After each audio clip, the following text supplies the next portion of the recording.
નાગ પંચમના દાડાની વાતો જોતા શ્રાવણ વદ પોતમ 24 તારીખના 8મો મહિનો મારા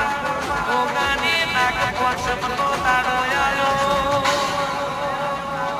એવી નાગ પંચમ તારી આઈ તારે વસ્તી એવી હરખાઈ